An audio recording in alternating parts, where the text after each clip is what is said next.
வணக்கம் நண்பர்களே, எல்லோருக்கும் நல்லதே நடக்கும்.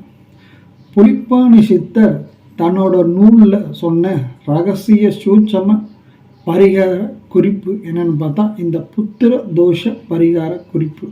இதில் ஒன்று மிக முக்கியமானதாக ஒன்றதாக இருக்குது. அதாவது புத்திர தோஷம் என்பது பொதுவாகவே ஒரு ஆணின் ஜாதகத்திற்கு 5ஆம் இடம் பூர்வ புண்ணிய ஸ்தானம் என்று சொல்லக்கூடிய அந்த ஸ்தானத்தில் கருணாகம் என்று சொல்லக்கூடிய ராகு பகவான் இருந்தால் அது புத்திர தோஷம் என்று அர்த்தம். இந்த புத்திர தோஷத்திற்கு நிறைய விதிவிலக்குகள் சில இதில் சொல்லியிருந்தால் கூட இதில் புலிப்பாணி சித்தர் என்ன சொல்கிறாருன்னா, அந்த புத்திர தோஷம் நீங்கக்கூடிய ஒரு அற்புதமான தோஷ பரிகாரத்தையும் சொல்லியிருக்கார். தன்னோட புலிப்பாணி சித்தர் நூலில் மிக தெளிவாக சொல்லியிருக்கார். 154வது பாடலில் இதை பற்றி மிக அற்புதமான வரிகளை சொல்லியிருக்கார்.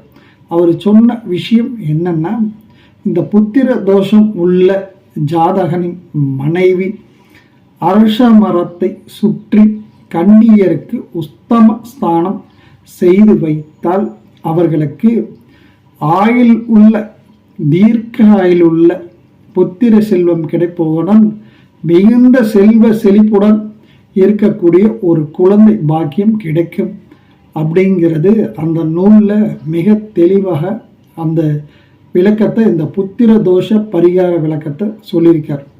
இந்த புத்திர தோஷம் இப்படி இருக்கவங்க எல்லாம் என்ன பண்ணணும்னா, நீங்கள் இந்த அமாவாசையில் இருந்து பௌர்ணமி வரைக்கும் வரக்கூடிய நாட்களில் அரச மரத்தை சுற்றி வழிபட்டு விட்டு, கன்னியர் என்று சொன்னால் சப்த மாதாக்கள், அதாவது கன்னிமார், அவர்களை 7 கன்னிமார் அவங்கள வணங்கிட்டு அந்த கன்னிமார்களுக்கு நீங்கள் ஒரு வஸ்திர தானம் எடுத்து கொடுத்தால் மிக மிக நல்லது.